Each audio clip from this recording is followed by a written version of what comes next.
एक ऑर्डर को आप कैसे डिफाइन करोगे? How do you define order? Hand raise करके बता दो अपना यहाँ पे, सिंपल सरल लैंग्वेज में आप बता दो, हिंदी में बता दो।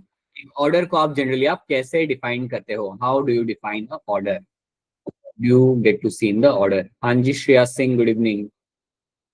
बताइए बताइए अरीशा, क्या होता है एक ऑर्डर आपके हिसाब से? What is actually order? So group of classes is known as order.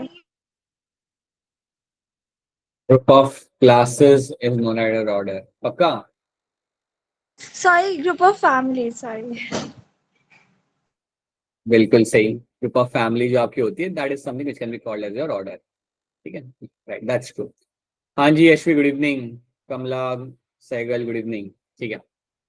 सो हाँ, ये आपने यहाँ पे सही बात बोली। अब मुझे ये बता दो आप यहाँ पे कि आप मुझे कुछ ऐसे एग्जाम्पल दो जहाँ पे you have animal which belongs to common genus. ऐसे कौन से एनिमल्स के आप मुझे एग्जाम्पल यहाँ पे दे सकते हो जिनके अंदर आपका कुछ दो तीन एनिमल्स है and they belong to a common genus, जिनका जीनस यहाँ पे आपका कॉमन आ जाएगा? बताइए आफ्ताब, क्या होगा आपका आंसर यहाँ पे? सर पहला तो लायन होगा हम्म। और टाइगर होगा। जो लायन का होता है वो पैंथेरा लियो होता है, ठीक है। और जो एंड लियोपर्ड लेपर्ड का होता है वो पैंथेरा पार्डस होता है।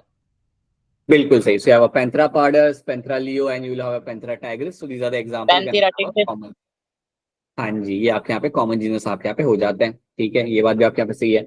नाउ क्विकली टेल मी कि अगर हम बात करते हैं यहाँ पे क्लासिफिकेशन की, अगर हम यहाँ पे बात करते हैं, we know that you have to identification में करना होता है, हमें नॉमेनक्लेचर करना पड़ता है, हमें क्लासिफिकेशन करना पड़ता है यहाँ पे, राइट? क्या कोई मुझे बताएगा व्हाट डू मीन बाय बायोसिस्टमैटिक्स? तो बायोसिस्टमैटिक्स के अंदर आप क्या एक एडिशनल कंपोनेंट डालते हो जो बाकी सब में तो होता है, but there is one additional component in the biosystematics, so क्या होता है? सो चलिए, काफी लोगों ने हैंड रेज किया। बताइए हिमांशी, क्या लग रहा है आपको यहाँ पे? What do mean by biosystematics? Sir, biosystematics include nomenclature, taxonomy, etc., but they also include phylogeny, evolutionary relationship. Right, so yes, it also include the phylogeny, जहाँ पे आप इवोल्यूशनरी रिलेशनशिप को आप वहाँ पे समझते हो। बिल्कुल सी बात है। So when you talk about biosystematics, you have a general taxonomy जहाँ पे आपका nomenclature, classification and your identification comes along with that you will also find the phylogeny will include in that. So that's true, ये बात आप यहाँ पे जानते हो। So you know majority of the things you are very much clear with. अगर आप नीचे से स्मॉलेस्ट कैटेगरी से अगर आप ऊपर जा रहे हो, so from species I am going towards the kingdom, तो मेरे कॉमन कैरेक्टर डिक्रीज करेंगे या इंक्रीज करेंगे? ये ऐसे ही बता दो अनम्यूट करके, वैसे ही बोल दो। सर डिक्रीज करेंगे। सर डिक्रीज करेंगे। बिल्कुल सही, वो आप यहाँ पे डिक्रीज कर जाएंगे, right? They are going to decrease all the time. ठीक है, और जब आप ऊपर से नीचे आ रहे होते हो तब आप यहाँ पे वो इंक्रीज करना चालू करते हैं। That's when you will find them getting increase over time. बढ़िया। So these are the things we have done. थोड़ा सा इसको हम यहाँ पे देख लेते हैं और फिर आगे बढ़ते हैं। Let's try to see something else.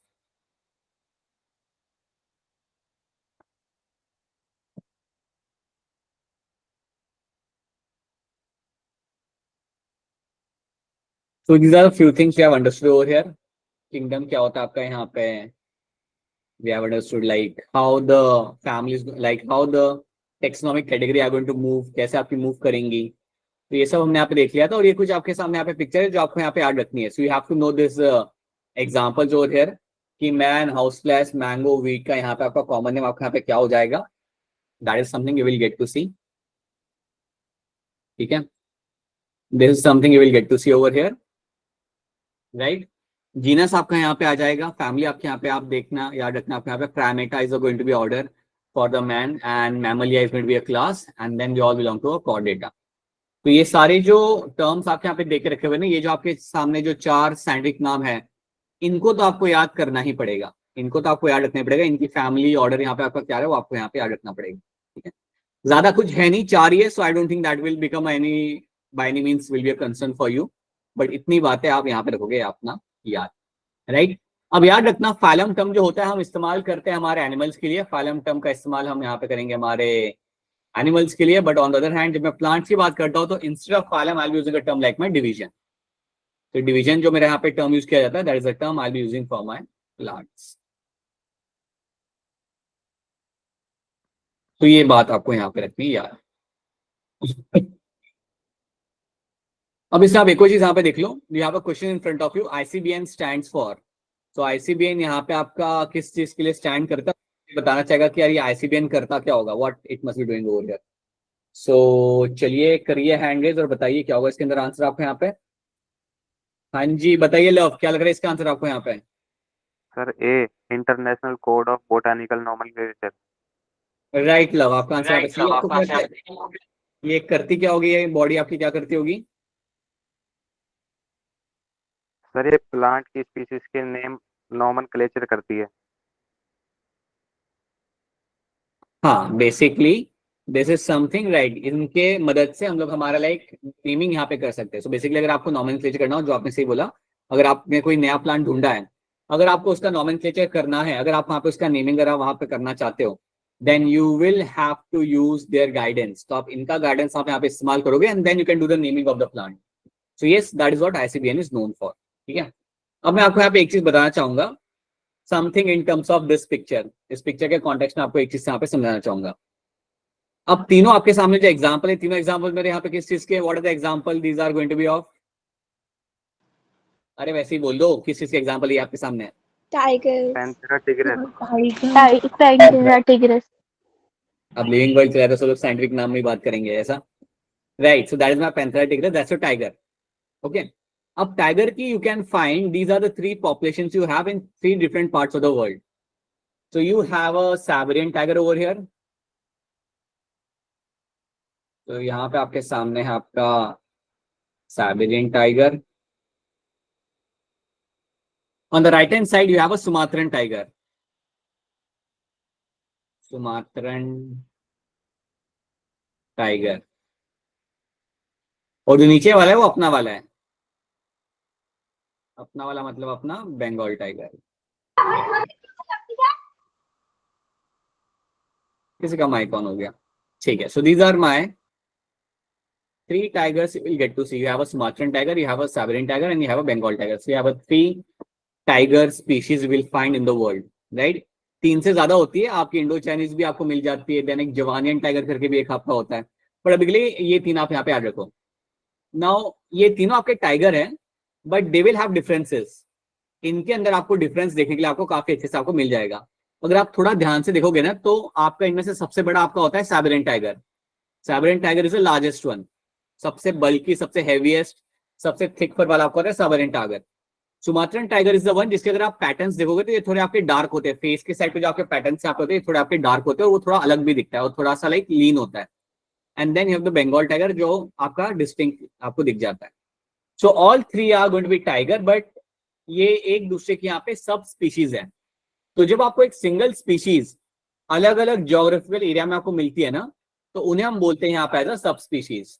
So over here we call them as a सब स्पीशीज।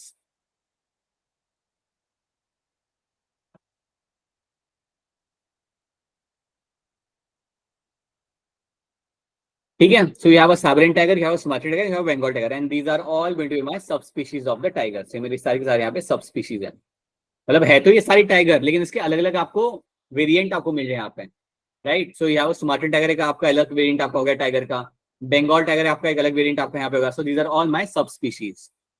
ऐसी सब स्पीशीज आपको कई सारे एनिमल्स आपको मिल सकती है, लेपर्ड की मिल सकती है, वुल्फ की मिल सकती है, कि वुल्फ की आपको अलग अलग ज्योग्राफी के हिसाब से आपको अलग अलग टाइप के वेरिएंट्स आपको मिलेंगे। You call them as a सब स्पीशीज। अब अगर ये मेरी सब स्पीशीज है तो इनको मैं नेमिंग कैसे करूंगा, तो याद रखना सब स्पीशीज के लिए हम यहाँ पे जो नाम यूज करते हैं that is my trinomial nomenclature. तो ये बात आपको याद रखनी है, दैट फॉर सब स्पीशीज जो मैं नेमिंग यहाँ पे इस्तेमाल करूंगा उसको हम बोलेंगे यहाँ पे as a trinomial nomenclature.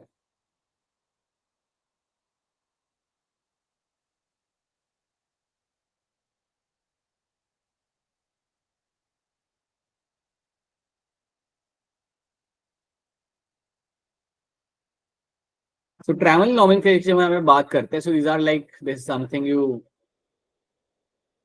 belong to, like these are belong to a subspecies, like these are my trinomial nomenclature over here। ठीक है, तो यहाँ पे अगर हम बात करते हैं ट्राइनोमियल नोमेनक्लेचर के बारे में, तो यहाँ पे आपका क्या क्या टर्म्स आते हैं।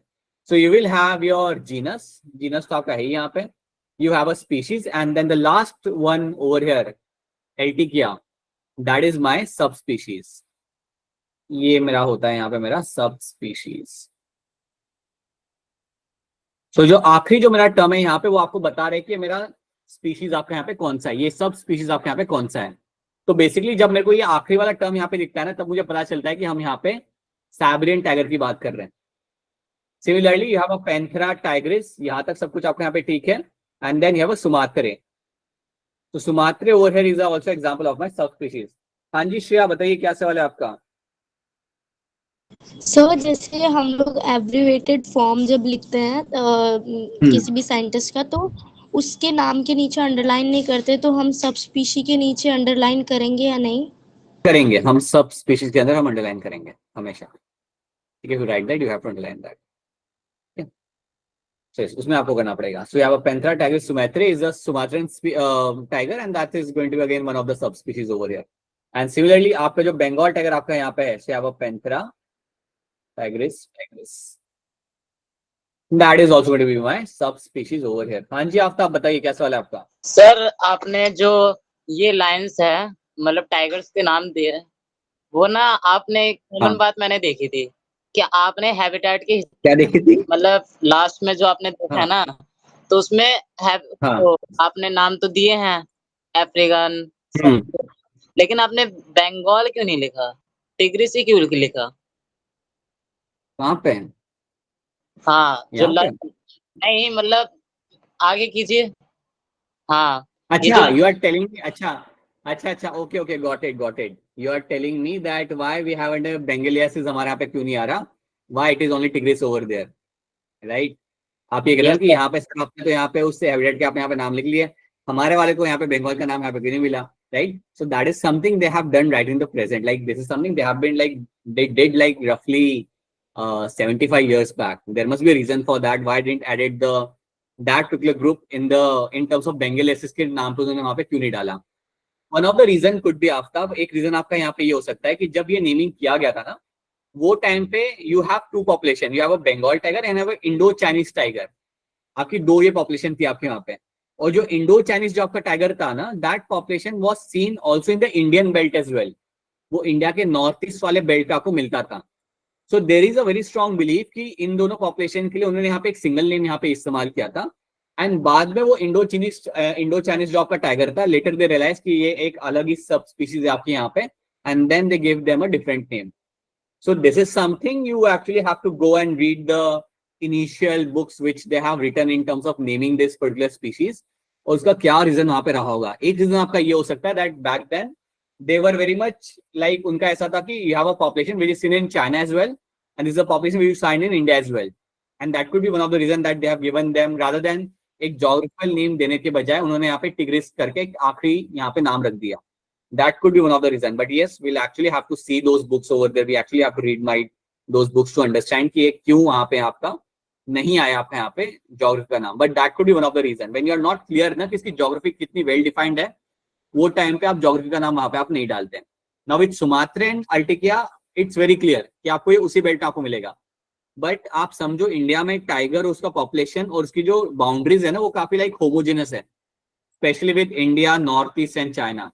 सो that could be one of the reason why they haven't given the name as a your geography के हिसाब से। ठीक है, so that is something you have to see over here. So this is my मेरे यहाँ पे कहानी, तो ये बात आपको यहाँ पे रखनी है। This is one of the thing I want all of you to remember this, and now we can move on to something else.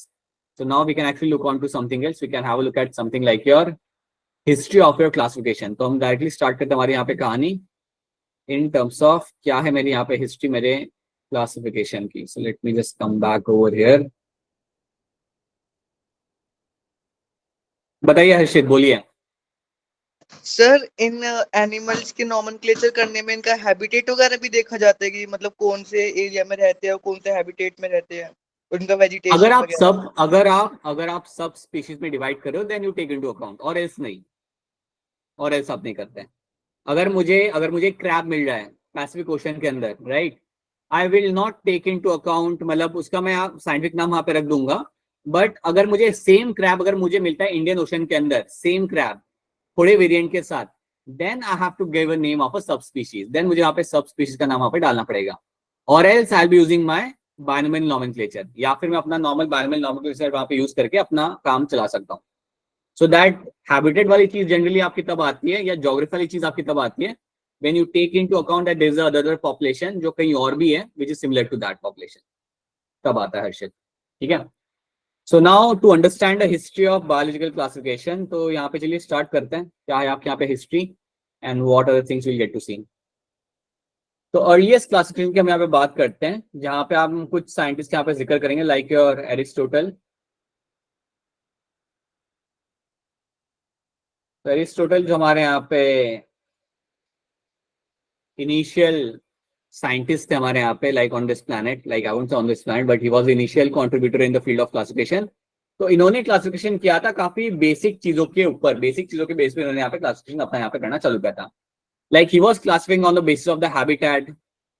इन्होंने बोला कि let's divide animals in terms of the habitat, हम habitat के basis पे let's divide them. अब habitat के base में आप कैसे क्लासिफाई करोगे? सो ही वाज लाइक कि अगर कोई हो रहा है आपका एरियल तो उसे हम एक ग्रुप में रख देंगे। एरियल मतलब जो उड़ने वाला होगा। If there someone who is going to be terrestrial तो उसे हम एक ग्रुप में रख देंगे।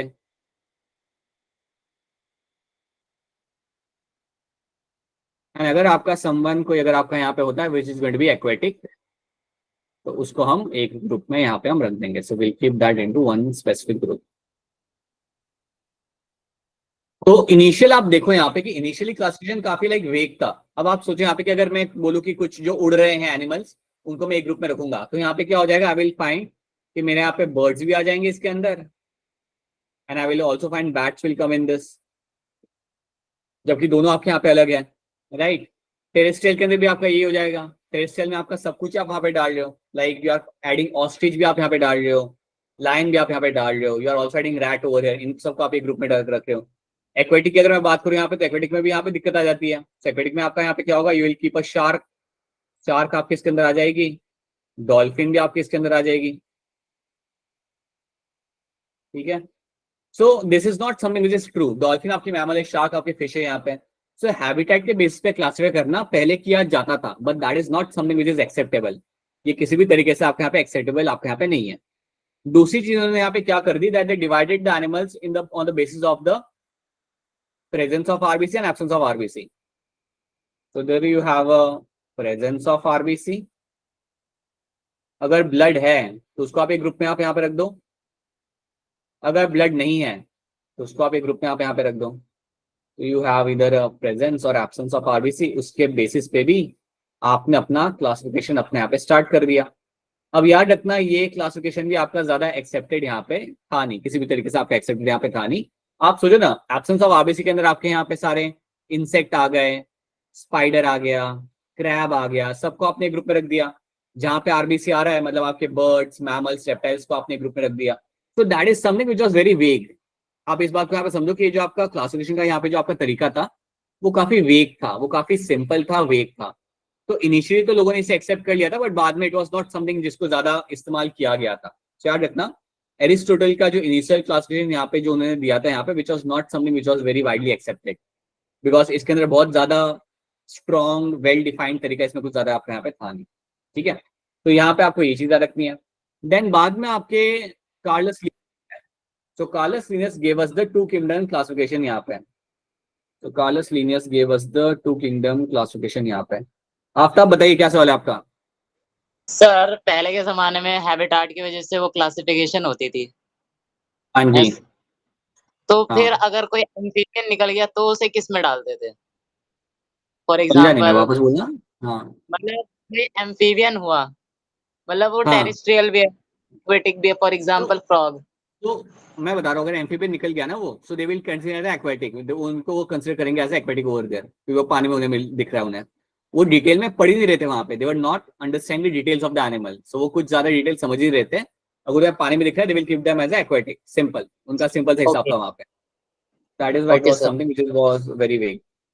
अगर मैं कार्लस लीनस की अगर मैं यहाँ पे बात करता हूँ, तो इन्होंने हमारे लिए दिया था, he actually gave us the two kingdom classification. इन्होंने हमें दिया था यहाँ पे हमारा टू किंगडम क्लासिफिकेशन।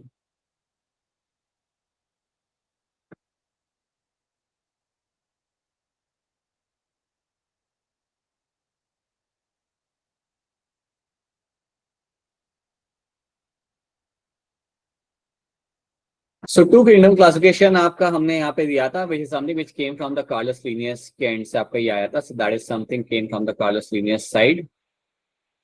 अभी टू किंगडम क्लासिफिकेशन आपको यहाँ पे था क्या, ये किस बेसिस पे उन्होंने यहाँ पे आपको दिया था. So actually gave us on the basis of the presence and absence of cell wall.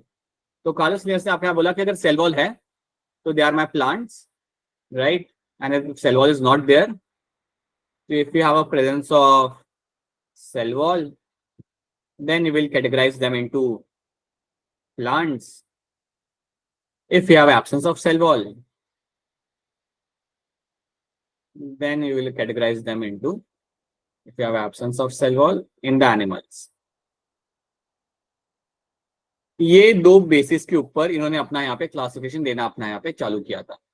So he decided कि अगर सेल वॉल आपका प्रेजेंट है, then we will call them as plants over there. They will be categorized into plants. अगर cell wall नहीं है, then we will call them as animals over there. So they will be called as you have a plantae, right, and you have a animalia.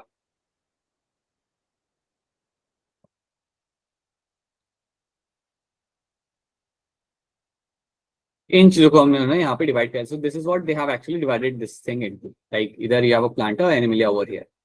अब ये जो था आपका तरीका यहाँ पे क्लासिफाई करने का, अगेन ये बहुत ही आपका like lame, I won't say lame, but it was a very simplest way of classification. अगर सेल वॉल है तो आप प्लांट में डाल दो, नहीं है तो आप एनिमलिया में डाल दो.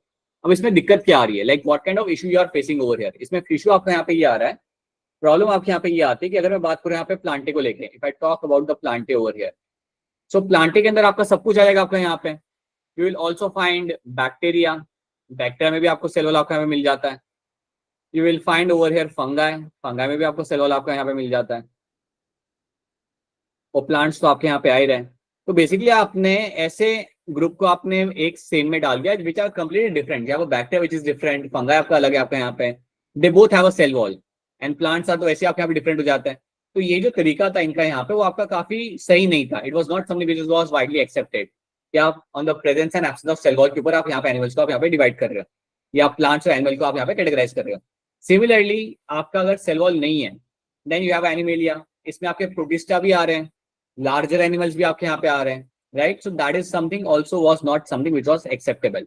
ओके, तो ये बात आपको याद रखने की. जो इनिशियल क्लासिफिकेशन आपका दिया गया था कार्लोस लीनियस ने, he gave us the kingdom plant and kingdom animalia, and they were divided solely on the basis of the presence and absence of cell wall. एक आपको ये बात याद रखनी है. उसके अलावा आपको ये बात भी याद रखनी है कि he was only considering morphological characters.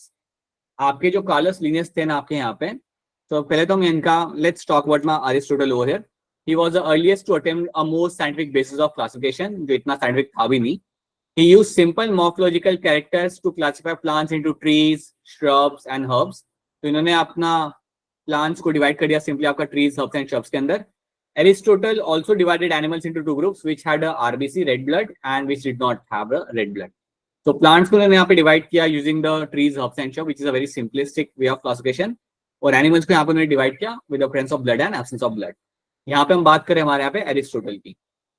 लेकिन जब मैं कार्लोस लीनियस की बात करता हूँ तो उन्होंने यहाँ पे सेल वॉल के अकाउंट पे चीजों को डिवाइड करना यहाँ पे चालू किया. He was the one who divided the plant and animal on the basis of the cell wall.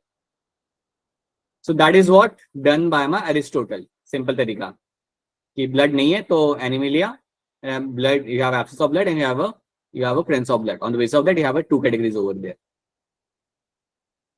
अब टू किंगडम क्लासिफिकेशन कहते हैं जो मैं आपको ऑलरेडी बता चुका हूँ that you have बेसिस क्या था, presence and absence of cell wall. इसके अलावा वो यहाँ पे क्या कर रहे थे, इसके अलावा एक और चीज हम यहाँ पे देख लेते हैं. याद रखना कि this classification was not using phylogeny. It was not using phylogeny. Phylogeny का इस्तेमाल तो यहाँ पे दूर दूर तक हो नहीं रहा था. Like he was not trying to understand कि आपके दो ग्रुप के अंदर कोई रिलेशनशिप है या नहीं, एवोल्यूशनरी रिलेशनशिप आपको यहाँ पे है या नहीं. He was not trying to understand those things. Simple सी बात है, वो टाइम पे ये सब समझना थोड़ा मुश्किल भी था, but he was not taking that into account. अब मैं आपको यहाँ पे एक एग्जांपल देता हूँ. फॉर एग्जाम्पल कुछ कैरेक्टर्स थे जो लोग फॉलो कर रहे थे. फॉर एग्जाम्पल अगर मेरा प्लांटे है, if I have a Plantae, तो एक तो हमने यहाँ पे बोला कि you have a cell wall present, cell wall आपके यहाँ पे प्रेजेंट है. एक तो ये इन्होंने यहाँ पे ट्रेड देखा. इसके अलावा भी कुछ उन्होंने यहाँ पे ट्रेड देखे। There are some other traits जो लोग यहाँ पे देख रहे थे, दैट अगर आपको सेंस ऑर्गन नहीं मिल रहा, if you have sense organ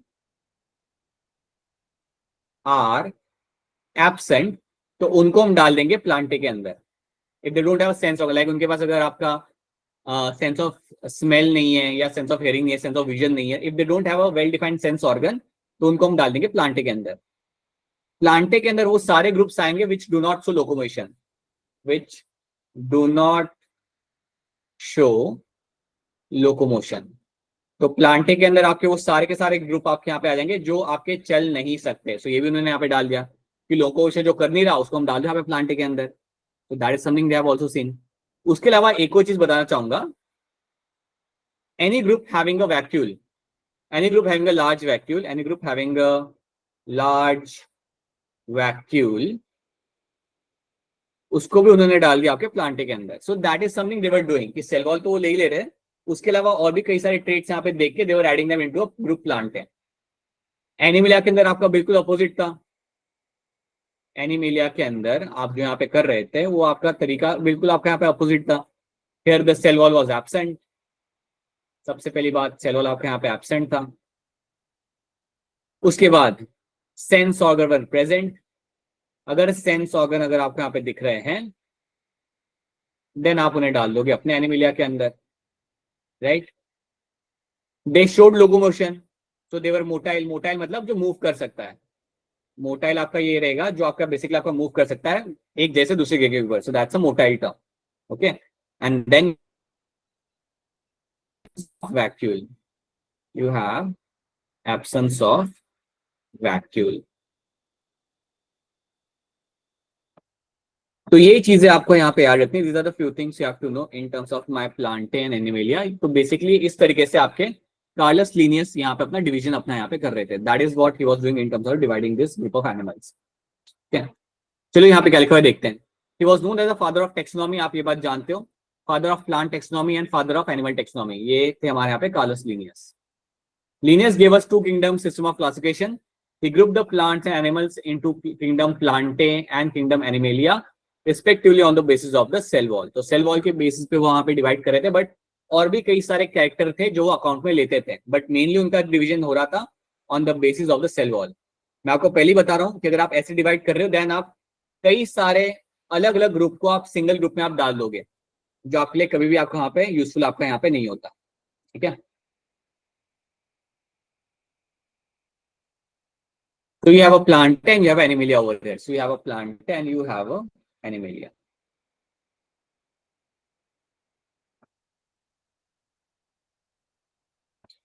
One thing else, you have absence of cell and presence of cell wall। Okay। अब हम यहाँ पे देखते हैं कि ये जो आपका टू किंगडम क्लासिफिकेशन आपका यहाँ पे था, इसके अंदर लूप होल्स क्या थे या what were the drawbacks of this kind of classification. तो यहाँ पे हम इसे देखते हैं। In two kingdom classification, prokaryotes like your bacteria, blue green algae and eukaryotes are placed into the same kingdom।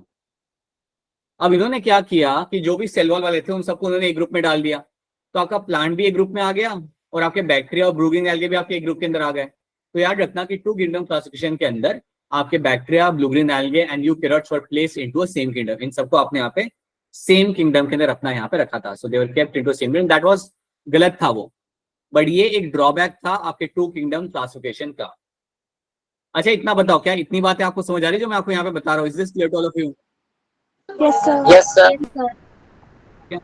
कोई चीज समझ आ पूछ लेना, कोई सेंटेंस या कोई टर्म समझ आ रहा है प्लीज पूछ लेना। ठीक है, in two kingdom classification system of classification, unicellular organism like my Chlamydomonas, Chlorella and multicellular organism like your Spirogyra are placed together under a algae in plant kingdom. ये बात भी आपको यहाँ पे देखने के लिए मिल जाती है कि आपके जो सिंगल सेल ऑर्गेनिज्म है Chlamydomonas and Chlorella along with Spirogyra, इन सबको आपने रख दिया था आपके प्लांट किंगडम के अंदर because they were having the cell wall. क्योंकि इनके पास यहाँ पे सेल वॉल था तो इन्होंने आपको रख दिया, इन सबको आपने रख दिया आपके यहाँ पे प्लांट किंगडम के अंदर। तो यहाँ पे हो क्या रहा था ना, लाइक दे वर एक्चुअली सब दो ग्रुप जो डिवाइड किए थे उसके अंदर काफी गलतियां थी, या मैं कहूंगा कई सारे उसमें लाइक लूप होल्स थे जिनको फिक्स करना जरूरी था। तो पहले आपने यहाँ पे ये देख लिया, देन ये भी आप यहाँ पे देखो जो मैंने आपको बताया था, classification did not differentiate between the heterotrophic fungi and autotrophic green plant. अगर आप सारे सेल वॉल को अगर आप एक ग्रुप में डाल दोगे, सो दैट मीन्स आपने फंगाई को भी एक ग्रुप में डाल दिया और उसके साथ आपने प्लांट को भी एक ग्रुप में अपने यहाँ पे डाल दिया। सो classification did not differentiate between the heterotrophic fungi and autotrophic green plants. इसमें आप डिफरेंशिएट नहीं कर पा रहे थे, ओके, दो दे showed a characteristic difference in their cell wall composition. अच्छा, कोई मुझे बताएगा कि आपका फंगाई का सेल वॉल किससे बना हुआ होता है? Chitin. Chitin. Chitin. Very good, Chitin. Right, made up of my chitin, right. और जो ग्रीन प्लांट्स मेरे यहाँ पे होते हैं, इनका सेल वॉल आपका बना होता है आपके यहाँ पे किससे बना होता है? Cellulosic material. बढ़िया। सेल्यूलोज के अलावा और कुछ होता है क्या? Pectose. Right, you have a hemicellulose, pectin and cellulose, ये तीन चीजें आपको बनाता है आपके यहाँ पे सेल वॉल। बढ़िया, ठीक है। The fungi cell wall is fungi had a chitin in their wall and the green plant have a cellulosic cell wall आपको यहाँ पे मिल जाती है। In two kingdom system, Paramecium and Amoeba were placed in animal kingdom because cell wall is absent. अब ये जो दोनों आपके ग्रुप्स है ना, Paramecium and Amoeba, ये आज की डेट में you keep them into Protista, आज की डेट में you are going to keep them into Protista, but वो टाइम पे आपने इनको रख दिया था एक सिंगल ग्रुप के अंदर because they were not having the cell wall. तो आप यहाँ पे देख पा रहे हो, these are the loopholes, या मैं कहूंगा ये आपके कुछ ड्रॉबैक्स थे आपके यहाँ पे टू किंगडम क्लासिफिकेशन के, जो बाद में लोगों ने रियलाइज किए थे। तो टू किंगडम क्लासिफिकेशन के बाद जो आपका तीसरा क्लासिफिकेशन यहाँ पे आया था, that was my three kingdom. But उसके लिए आप मुझे यहाँ पे ये बताओ, इन तीनों पिक्चर में से, I just tag a picture over here, you have a A, B and C. इन तीनों में से आपका ऑड वन आउट आपके यहाँ पे कौन है? Now tell me, out of this three कौन है आपका यहाँ पे odd one out?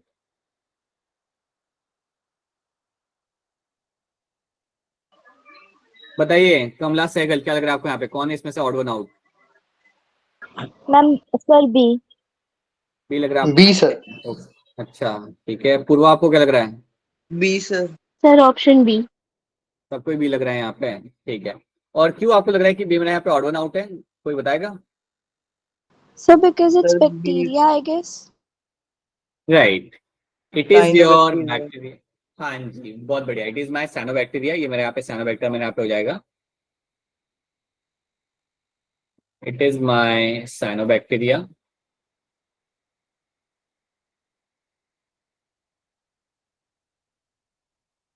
This is my cyanobacteria. और बाकी जो मेरे यहाँ पे, they are like my green plants, they are my well developed plants. ये मेरा एक्वेटिक प्लांट यहाँ पे हो जाएगा, सी पे जो मेरा यहाँ पे एक्वेटिक प्लांट, और ये मेरा टेरेस्ट्रियल प्लांट है, they are my plants. But ये मेरे यहाँ पे cyanobacteria, so that was odd one out over here, ठीक है। चलो, now let's talk about my three kingdom classification. तो अब हमारे यहाँ पे आता है आपका थ्री किंगडम क्लासिफिकेशन। तो देखते हैं कि ये क्लासिफिकेशन आपके यहाँ पे किसने आपके यहाँ पे दिया था। तो हमारे यहाँ पे एक साइंटिस्ट है जिनका नाम है आपके यहाँ पे Ernest Haeckel. So Ernest Haeckel was the person who actually gave us three kingdom classification.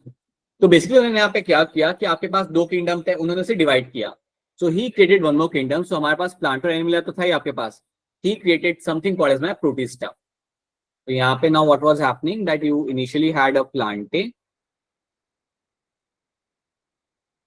You had Animalia, ये तो आपके पास था ही पहले से, इन्होंने यहाँ पे एक और यहाँ पे ऐड कर दिया, and that was my protista. और प्रोटिस्टा के अंदर उन्होंने डालना चालू किया यहाँ पे सिंगल सेल्ड ऑर्गेनिजम्स। तो यहाँ पे उन्होंने डालना चालू किया अपना, यहाँ पे he started adding over here single celled organisms, single celled organisms यहाँ पे आपने ऐड करना यहाँ पे अपना चालू किया। अब सवाल यहाँ पे ये आता है कि सिंगल सेल्ड ऑर्गेनिज्म जब आपने यहाँ पे डालना चालू किया, तो अभी भी आपका सोल्यूशन पूरा निकला नहीं यहाँ पे। चलो आपने एक बार अच्छी कर दी कि आपने जितने भी सिंगल सेल थे उनको आपने बाहर निकाल लिया, but still it was not giving you a complete solution. यहाँ पे आपको कंप्लीट सोल्यूशन आपके यहाँ पे मिल नहीं रहा था।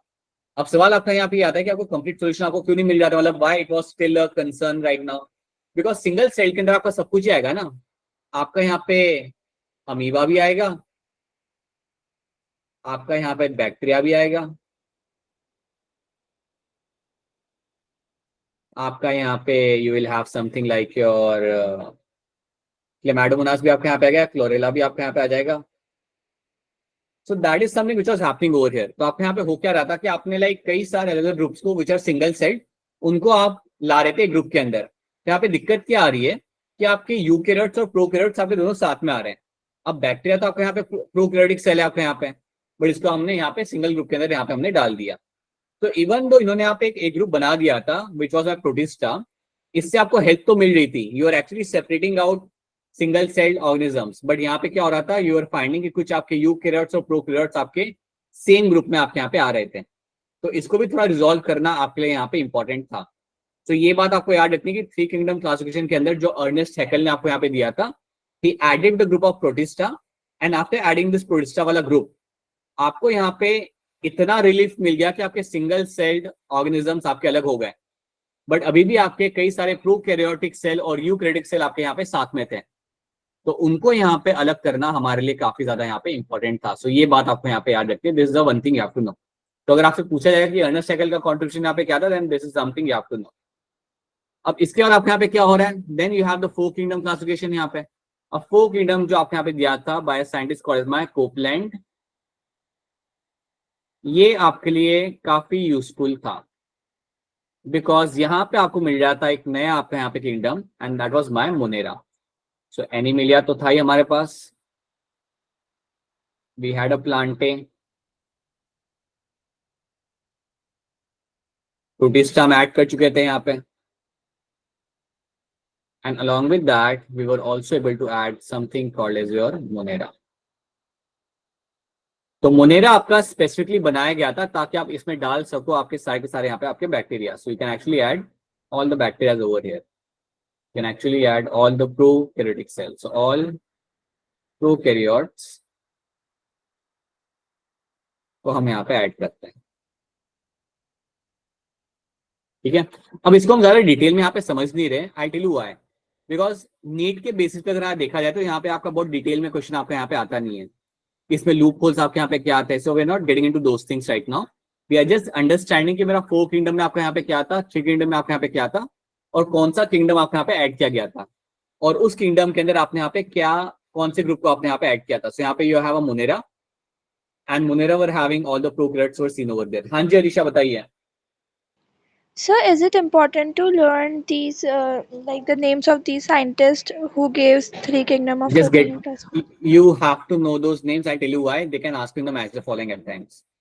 मैच the following में आ सकता है ये, so इसलिए ये रख लो यार, ठीक है। So you'll have to know those names, ठीक है। Okay, Right. thank Yeah. So this is what you find happening with my all these groups over here, and Monera is the latest group they have added over here. That's a group for my all the prokaryotes, ठीक है। तो ये मेरे हो गए यहाँ पे चार किंगडम क्लासिफिकेशन, बट अभी आपका सबसे एडवांस और आई वुड से आपका मच बेटर या सबसे ज्यादा एक्सेप्टेड क्लासिफिकेशन आना बाकी था, and that was my five kingdom classification given by my R H. Whittaker. तो ये आपका सबसे ज्यादा वाइडली एक्सेप्टेड क्लासिफिकेशन जो आपका आया था, it came from the R H. Whittaker in the year of 1969। साल भी याद रखना, एनसीईआरटी में दिया हुआ है तो आपको साल यहाँ पे याद रखना पड़ेगा। So he propose the five kingdom classification जो बहुत ज्यादा एक्सेप्टेड था। तो इन्होंने काफी डिटेल स्टडी करके इन्होंने 5 किंगडम अपने यहाँ पे बनाए थे, and those 5 kingdoms here were my Monera, protista, fungi, Plantae and animalia. तो बेसिकली उन्होंने यहाँ पे एक फंगाई नाम का एक अलग सा ग्रुप अपना यहाँ पे बना लिया था।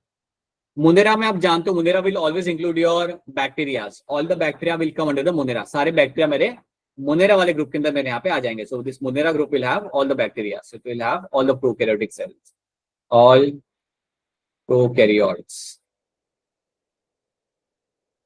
But when I talk about my protista, so protista will always have single celled eukaryotes। याद रखना, protista will always have your single celled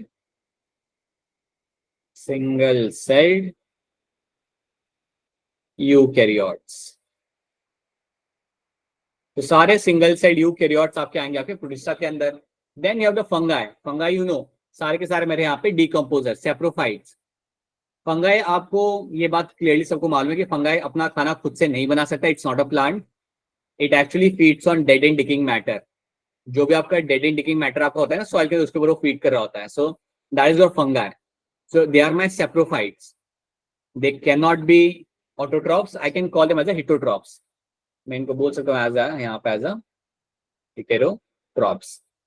They cannot make their own food. They basically feed on dead and decaying matter. ठीक है, अगर मैं आपको यहाँ पे एक बात बताऊँ ना, ये बात हमेशा याद रखना, अगर आपसे कोई पूछे कि डीकम्पोजर्स कौन होते हैं या प्लैनेट के ऊपर सबसे मेजर डीकम्पोजर्स आपके कौन है, देन आपका आंसर यहाँ पे काफी आसान होगा, fungi and bacteria.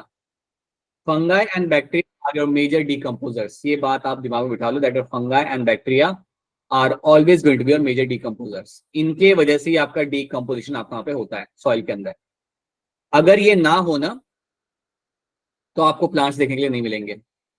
I will give you the example over here. अच्छा 2 मिनट रुकना श्रेया ना, 2 मिनट रुकना. यहाँ पे मैं एक चीज बताता हूँ आपको. यहाँ पे आप अगर कभी डेजर्ट में जाते हो, आप कभी नोटिस करें डेजर्ट में आपको ज्यादा प्लांट्स मिलेंगे नहीं. डेजर्ट में you don't get to see a large amount of plants. On the other hand अगर आप ट्रॉपिकल रेन फॉरेस्ट में अगर आप जाते हो तो वहां पे आपको काफी अच्छे अमाउंट में आपको प्लांट्स वहां पे मिल जाएंगे. Will get to see a good amount of plants over there. हाँ मैं आपके सवाल लेता हूँ, जस्ट वेट अ मिनट. अब ऐसा होता क्यों है? ट्रॉपिकल रेन फॉरेस्ट के अंदर you have a good amount of soil. Soil के अंदर आपका मॉइस्चर होता है, और मॉइस्चर जहां पे आपको मिलेगा वहां पे आपको मिलेंगे आपके bacterias and fungi in a huge amount.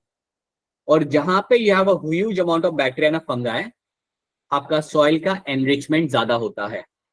सवाल ये आता है कि अगर मेरा बैक्टीरिया और फंगाई है सॉइल के अंदर तो मुझे फायदा क्या हो रहा है? फायदा ये हो रहा है कि जो भी चीज आपकी डिकम्पोज की जाएगी by the fungi and bacteria, that becomes a mineral for the soil, that becomes a mineral for the plants. वो इनिशियली आपका सॉइल में आएगा एंड देन उसको फिर प्लांट अपना वहां पे एब्जॉर्ब कर सकते हैं.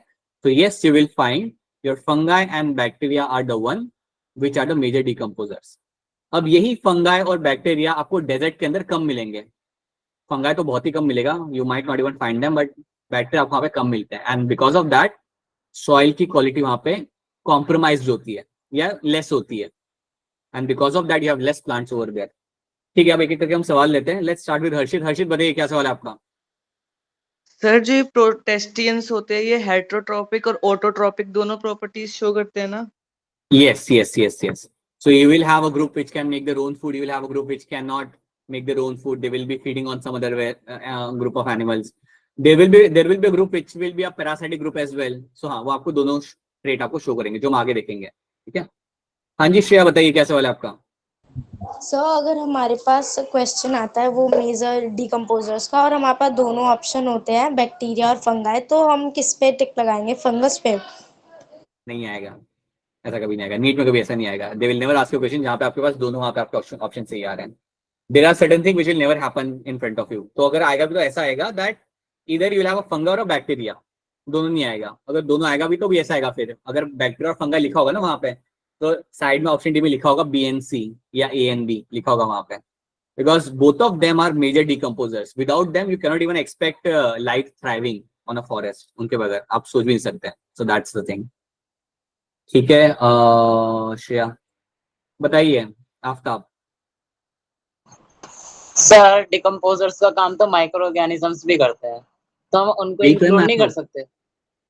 मतलब अगर हमें हाँ. मतलब अगर हमें नीट में ऑप्शंस मिले, ठीक है 4 ऑप्शंस हैं, ठीक है, पहला फंगस, दूसरा बैक्टीरिया, तीसरा माइक्रो ऑर्गेनिजम्स और चौथा नन ऑफ दिस. तो इसमें से ज्यादा प्रिसाइज आंसर कौन सा होगा?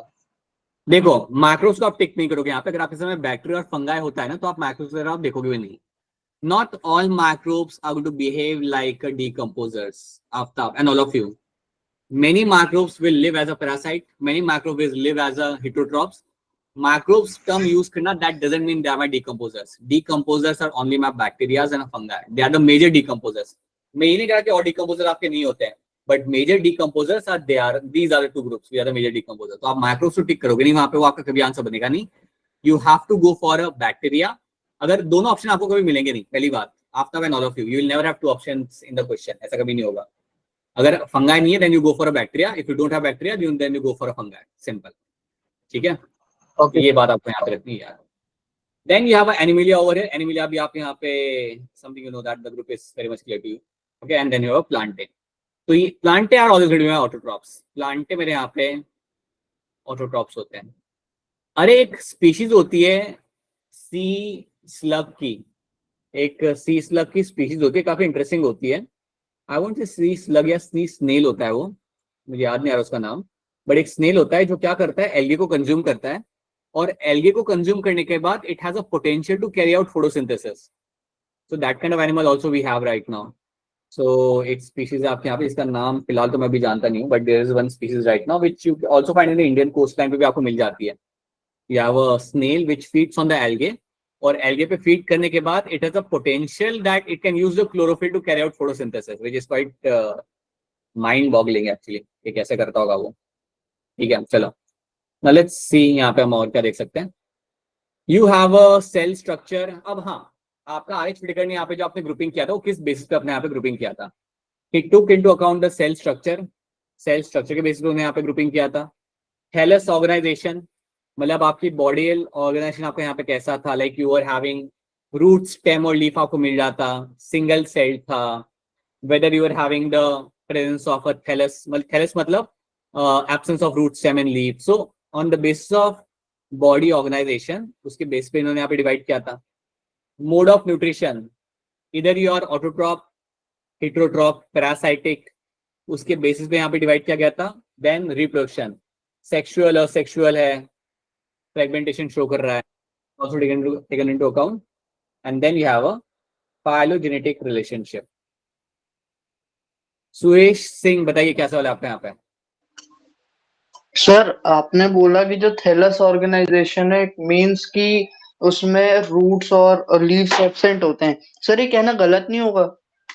बिकॉज सर एक्चुअली उसमें तो हम लोग डिफरेंशिएट नहीं कर पाते ना, रूट्स एंड लीव्स प्रेजेंट तो होते हैं. I'll tell you something. I'll tell you something. See, let's take an example over here.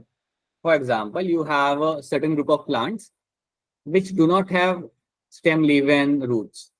For example, you have something like a bryophyte, जिसके अंदर आपका root, stem और leaf आपका यहाँ पे नहीं होता. So I can very clearly say that it has a very simplest way of body organization. On the other hand, उसी group के अंदर you have one more, like you have a different group of plants वहाँ पे उसी category के अंदर, in that same kingdom you have a plants which will have root, stem and leaf in broader sense, like बहुत well developed आपको root, stem और leaf वहाँ पे मिल जाते हैं. तो यहाँ पे हो क्या रहा है? बेसिकली जब आप यहाँ पे कह रहे हो अपना thallus organisation, we are trying to understand कि आपका बॉडी का जो कॉम्प्लेक्सिटी है वो कितना है. इधर it is a very simple body which is does not have root, stem and leaf. On the other hand, it has a body which has a presence of a root, stem and leaf. Or you can have a body which does not have, which has something else, like something like a mycelium. जैसे अगर हम fungi की बात करते हैं तो fungi के अंदर we will find only presence of some network. आपको वहाँ पे एक थ्रेड लाइक आपको नेटवर्क मिलता है, और जो थ्रेड लाइक नेटवर्क आपको वहाँ पे मिलता है that's a mycelium. तो आप यहाँ पे इस तरीके से देखना आप लोग यहाँ पे, या Suresh along with all of you, you have to look it in this way कि आपका बॉडी ऑर्गेनाइजेशन आपका कितना कॉम्प्लेक्स है, सिंपल है या कॉम्प्लेक्स है. On the basis of that he actually divided those group over here. अगर मैं बात करता हूँ यहाँ पे मेरे प्रोटिस्टा का, so they are all my single cell eukaryotes, that's all they have. If I talk about my fungi, so fungi has a structure which is made up of my mycelium. If I talk about plantae, then plantae will have either you have a well developed root, stem and leaves, or you don't have a root, stem and leaf. And then you have an animalia which has a well developed organ system organization. तो इसके basis पे उन्होंने यहाँ पे divide करना यहाँ पे चालू किया था. सो हम ये नहीं कहेंगे यहाँ पे सिर्फ कि only on the basis of the root, stem and leaf. That is one of the example I am taking it over here just to make you explain. But इसके अलावा you also take into account कि आपका किस type का organisation आपके वहां पे animals का था, वहां पे आपके ग्रुप का था. This is what they did in terms of my thallus organisation, complexity of the organism. इसके बेसिस पे भी उन्होंने यहाँ पे क्लासिफाई यहाँ पे किया था. सुरेश, मेरी बात आपको यहाँ पे समझ आ रही है? Yes sir. And then you have a phylogenetic relationship यहाँ पे, जहाँ पे आप जानते हो that was something which was very important. That was something जो किसी ने अभी तक नहीं किया था. He was actually studying and understanding the evolutionary relationship over here. तो ये था इनका फिफ्थ पॉइंट यहाँ पे. तो ये आपको पॉइंट्स आपको यहाँ पे याद रखने हैं. Sometime they will ask you question based on this only. तो आरएच विटेकर और उनका काम आपका यहाँ पे काफी वेल नोन है, तो आपको कई बार इसके ऊपर बेस भी आपके यहाँ पे सवाल आ सकते हैं. ठीक है, चलो अब मेरा सवाल आगे बढ़ने से पहले फटाफट हैंड रेज करके आप मुझे आंसर देना. मुझे बताओ आपका 3 किंगडम क्लासिफिकेशन आपका किसने दिया था और उसके अंदर उन्होंने क्या ऐड किया था? Raise your hand to answer this. Who gave me the 3 kingdom classification? And और hand raise करके वेट करना, मैं पूछूंगा. ठीक है, समरागी बताइए, who gave us the 3 kingdom classification और क्या उन्होंने वहाँ पे ऐड किया था? Sir, the 3 kingdom classification was given by Ernest Haeckel, and he added the Protista kingdom. ठीक है, और प्रोटिस्टा में क्या डाला था उन्होंने वहां पे? Single celled organisms. ठीक है, alright. Then my next question here is कि you are finding two kingdom classification, लेकिन उसके ड्रॉबैक्स क्या आते हैं? मुझे एटलीस्ट 2 से 3 दो ड्रॉबैक मुझे बता दो। किंगडम क्लासिफिकेशन करने के बाद आपको वहां पे क्या ड्रॉबैक मिल जाता है जो कार्लस लिनेस ने आपको करके दिया था? तो raise your hand to answer this. Shreya Singh बताइए।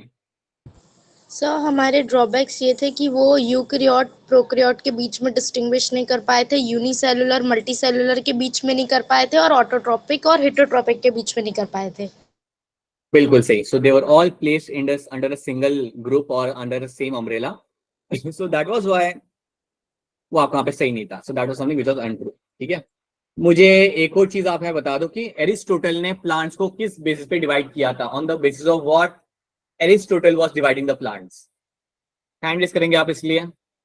सो एरिस्टोटल ने डिवाइड किया था, बताइए लव, बताइए आप, what was Aristotle was dividing plants on the basis of? Sir on the basis of morphological characters, बिल्कुल सही। He was Sir, only taking, हाँ जी हाँ। और क्या 3 ग्रुप से उसने डिवाइड किया था वहां पे? herbs, shrubs and trees. Right, so that is the simplest kind of classification they were doing over there, जो बहुत ही सिंपल था वो टाइम के हिसाब से। ठीक है, so we have done with the 5 kingdom classification यहाँ पे, जो आपका यहाँ पे दिया गया था by my R H. Whittaker. These are the few things you have to know. और ये आपके 5 किंगडम जो आपके यहाँ पे, these are the kingdoms which you all have to remember in this, right? These are 5 kingdoms जिनको हम डिटेल में सीखेंगे इस चैप्टर के अंदर। सो and I tell you one more thing, यहाँ पे ये जो पोर्शन है ना, इसको आप एनसीईआरटी जितने कॉन्टेक्स्ट में आप पढ़ना, ये पोर्शन के अंदर अगर आप किसी रेफरेंस बुक से अगर आप पढ़ते हो then you will be studying this things in much more detail, but वक्त जाया मत करो। अगर आप नीट एग्जाम की तैयारी कर रहे हो then you have to ensure that you only read things which will be a part of your NEET exam. ठीक है, तो जितना आपको एडिशनली यहाँ पे बताया जाएगा that is going to be important, but उसके अलावा you don't waste your time other than going beyond the NCERT. ठीक है, तो याद रखना है। अच्छा, बाय द वे एक और एग्जाम होती है नीट एग्जाम के अलावा, एक और एग्जाम आपके यहाँ पे होती है जो आप अभी तो नहीं दोगे, 2 साल के बाद दोगे, मगर अगर आप में से कोई इंटरेस्टेड हो तो आप इस बारे में जान सकते हो कि एक एग्जाम आपकी होती है, इसे हम कहते हैं एनएससीबी। ये एग्जाम बेसिकली एक टाइप का ओलंपियाड है। It is a olympiad for biology. तो इसका पहला राउंड होता है आपका दिसंबर के अंदर, जो आप अगले साल दोगे। ये साल भी आप दे सकते हो लेकिन आपका क्लियर होगा नहीं, क्योंकि उसके लिए 12th का भी सिलेबस आता है।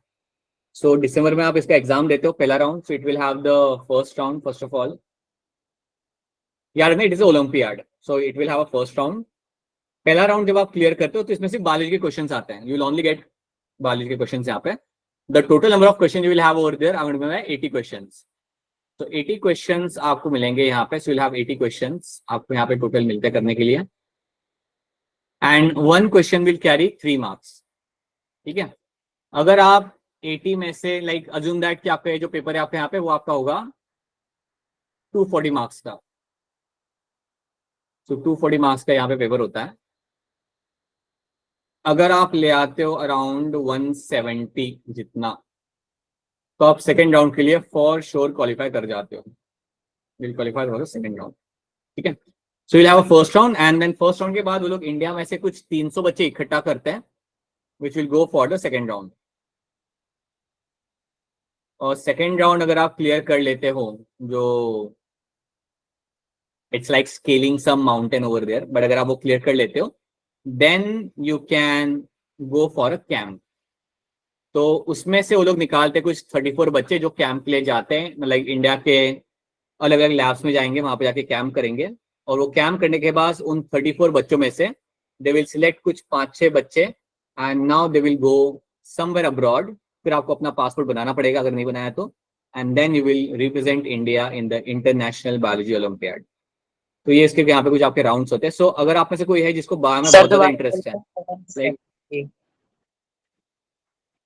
क्या कह रहे हो हर्षित? दोबारा आवाज नहीं आई थी, एक बार सर आपकी आवाज सुनाई नहीं दे रही थी, एक बार दोबारा बोलिए। मैंने, हाँ ठीक है, मैं ये कह रहा हूँ, आपका एनएसबी का आपका पहला राउंड होता है, ये ओलंपियाड है बेसिकली, बायोलॉजी का ओलंपियाड आपका यहाँ पे पहला राउंड आपका होता है। पहला राउंड आप क्लियर कर सकते हो अगर आपको बायोलॉजी का अच्छा खासा इंटरेस्ट है।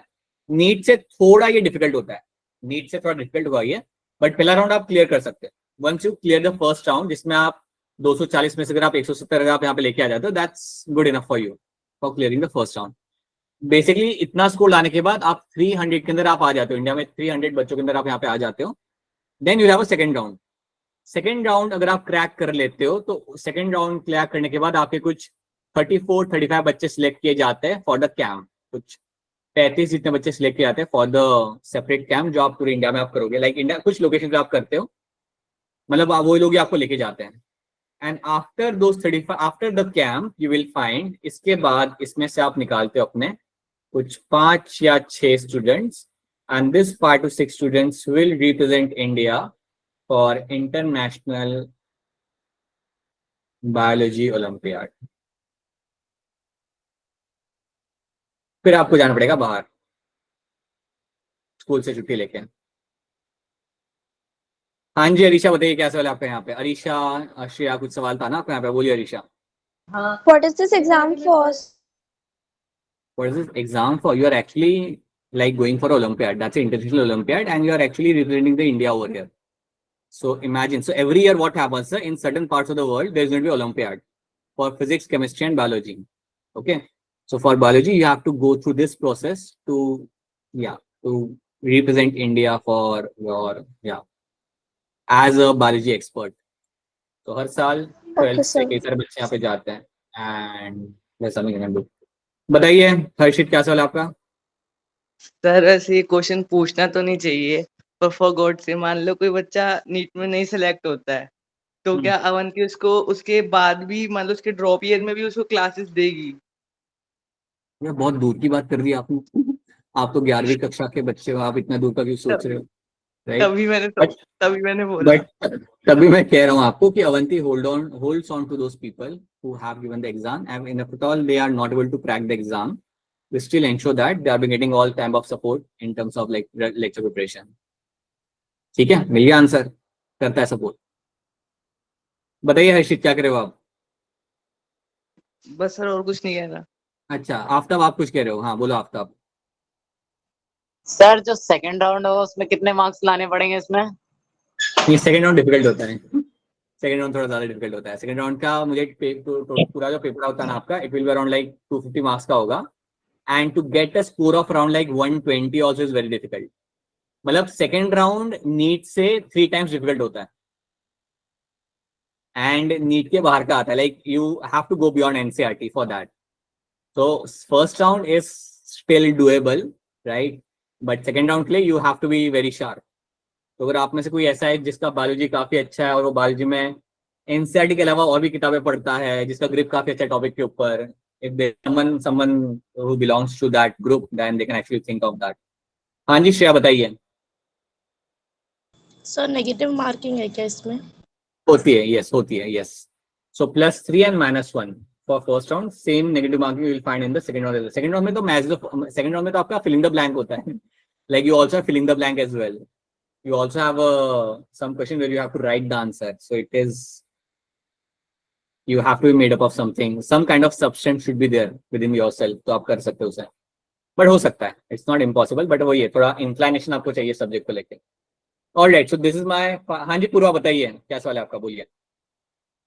सर लाइक फर्स्ट राउंड में नीट की तरह एमसीक्यूज ही होते हैं?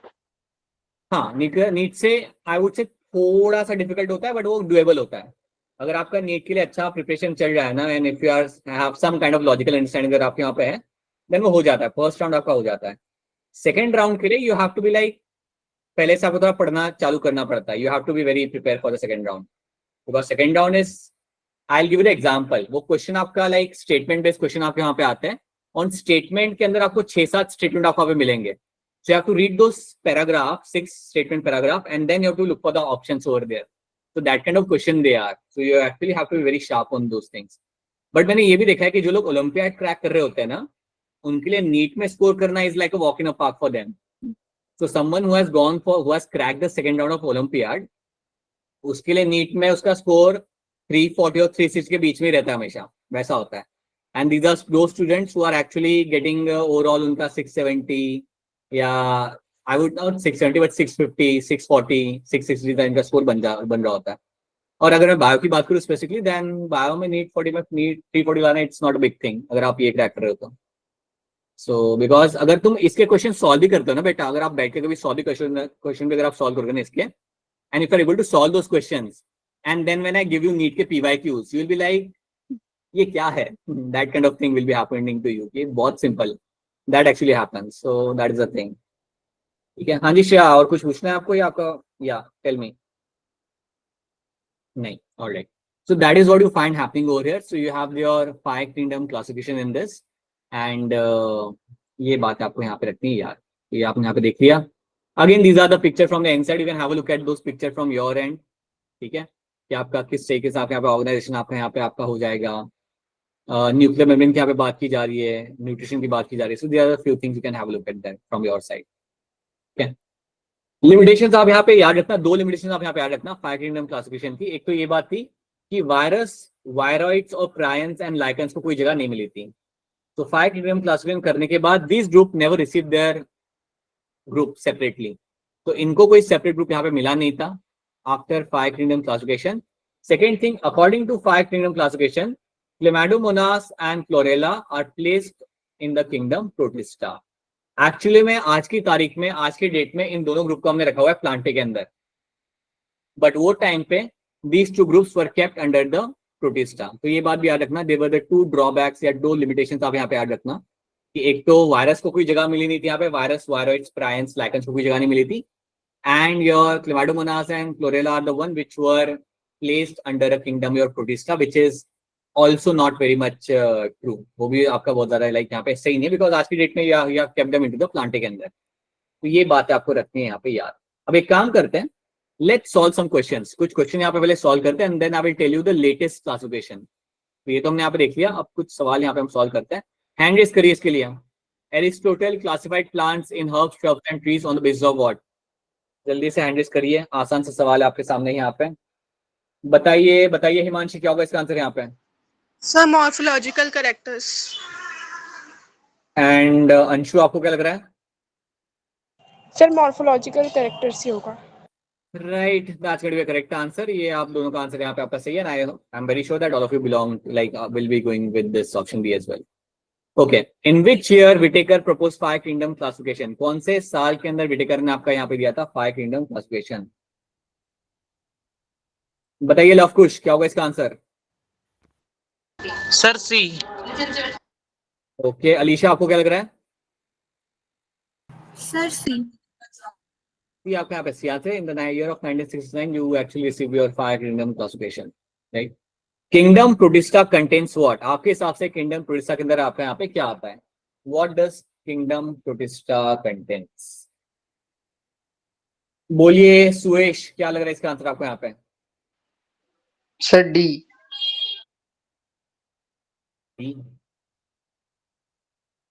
ओके, श्रेया, आपको क्या लग रहा है? So unicellular eukaryotes। Right, and Anjali, आपको क्या लग रहा है?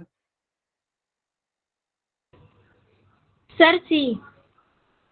बेटा, it is going to be your option C. आपकी unicellular eukaryotes will come under my Protista. ठीक है, याद रखना ये बात को, that unicellular eukaryotes are the one which have been kept under the Protista category. ठीक है, नॉट ब्लू ग्रीन एल्गे और फंगाई, तो अलग अलग ग्रुप देके रखा हुआ है। नहीं नहीं, कोई बात नहीं। देखो, आंसर गलत आने पे लोड नहीं है, टेंशन तब है जब आंसर नहीं दे रहा बच्चा, right? And these are like very, like you will with the course of time you will get much more difficult questions to be solved, so ya don't think much. Phylogeny refers what? Phylogeny आपके यहाँ पे क्या refer कर रहा होता है? ABCD आपका यहाँ पे। अगेन बहुत आसान सवाल है आपका यहाँ पे। हिमांशी, बताइए क्या होगा इसका आंसर यहाँ पे? Sir evolutionary relationship. And Saloni, इसका एग्जांपल यहाँ पे क्या होगा? आंसर क्या होगा Saloni? Sir D, option D आपको मिलेगा यहाँ पे as a correct answer. Yes, evolutionary relationship will be the correct answer in this। Okay, then we had 3 domain 6 kingdom classification। अब इसका हमारा जो सामने यहाँ पे that is my 3 domain 6 kingdom classification, जो आपको मिला था in the year of 1990। 1990 के अंदर आपको यहाँ पे मिला था, आपको यहाँ पे एक latest classification, that was my 3 domain 6 kingdom classification given by my Carl Woese।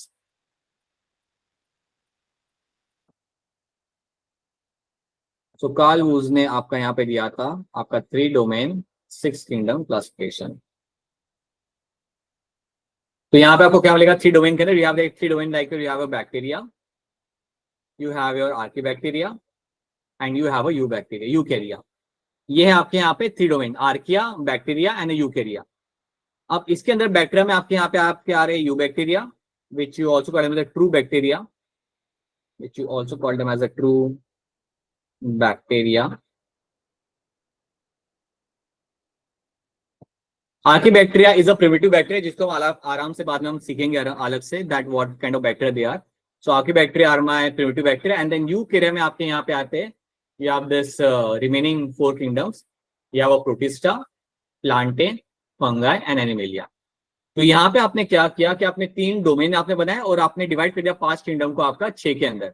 So now you have Archaebacteria as one more kingdom which has been added, and Eubacteria is another kingdom which has been added over here, right? And उसके अलावा you have Protista, Plantae, Fungi and Animalia are the one which were already present in this. तो ये था आपका यहाँ पे सबसे latest वाला क्लासिफिकेशन। इसके वजह से हम आर्कीबैक्टीरिया को डिटेल में समझते हैं। Because of that, we try to understand the Archaebacteria. Okay, Archaebacteria ये आपका बहुत प्रिमिटिव बैक्टीरिया है, इसलिए हम इसे आर्कीबैक्टीरिया यहाँ पे बोलते हैं, और it is been there with us since a long period of time. क्या आप में से किसी ने देखा है बैक्टीरिया माइक्रोस्कोप के नीचे? Anyone of you have seen the bacteria under microscope? नहीं देखा? Yes, sir. अच्छा, देखा है, चलो very बढ़िया। Yes, sir. देखा नहीं देखा, राइट? कोई बात नहीं, अभी तो आपका स्कूल में आपके कई सारे प्रैक्टिकल्स होंगे, तो you might get to see number of things. देखा है तो अच्छी बात है। अगर आपको माइक्रोब्स देखने हो ना माइक्रोस्कोप के नीचे, then you just bring some water from a pond से थोड़ा आप पानी लेके आओ, उसको आप डालो अपने स्लाइड के ऊपर, you add the cover slip and then you observe the slide over there, you will find number of microbes moving around. तो कई सारे माइक्रो आपको वैसे दिख जाएंगे, बस आपके स्कूल टीचर ने आपको अलाउ करना है, वो कर भी देंगे। आप पीसीबी के बच्चे हो ना, तो आप तो कह सकते हो कि हमारा तो बायोलॉजी है मैम, हमें तो अलाउ कर ही सकते हो आप। You can actually do that. So do that, I would strongly recommend those things to you, because you will get to see number of things. वहाँ पे बहुत चीजें आपको वहाँ पे देखने के लिए मिलेगी। ओके, सो ये अब हमें करना क्या है now in the next class when will catch up ना, will actually start with my story of my Monera. So monera जो आपके यहाँ पे ग्रुप है ना, बेसिकली हम बैक्टीरिया की हम यहाँ पे बात करेंगे। बैक्टीरिया के अंदर जाने के बाद will try to talk about my archaebacteria, we'll try to see what are my archaebacteria and we'll try to cover the monera like in detail in the next class. मैं चाहूंगा आपसे, मेरा एक स्ट्रॉन्ग रिक्वेस्ट आपसे ये होगा कि आप एनसीईआरटी रीड करो, और जितना भी आपका हिस्ट्री है ना क्लासिफिकेशन का, उतना आप एक बार देख लो।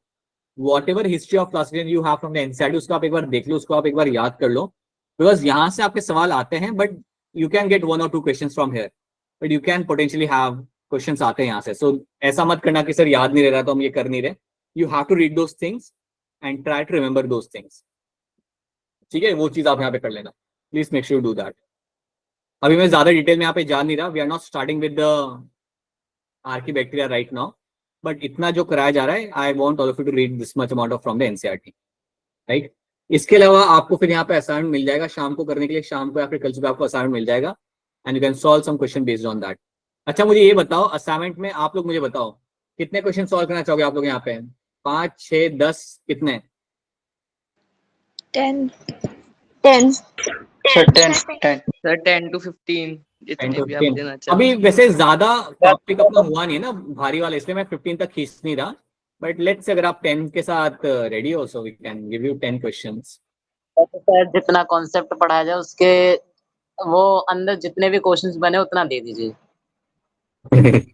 राइट, ठीक है। पूरा बताइए क्या सवाल है आपका, बोलिए। सर इस चैप्टर के नीट में वेटेज कितनी है? From in terms of NEET, you will get a question based on in terms of NEET, you will have 2 questions coming from this particular chapter. Generally, what we have seen, maximum 3, but 3 hasn't been something which will happen very commonly, but you will get to see 2 questions coming from this particular chapter. तो 8 mark का weightage आपके यहाँ पे हो जाएगा।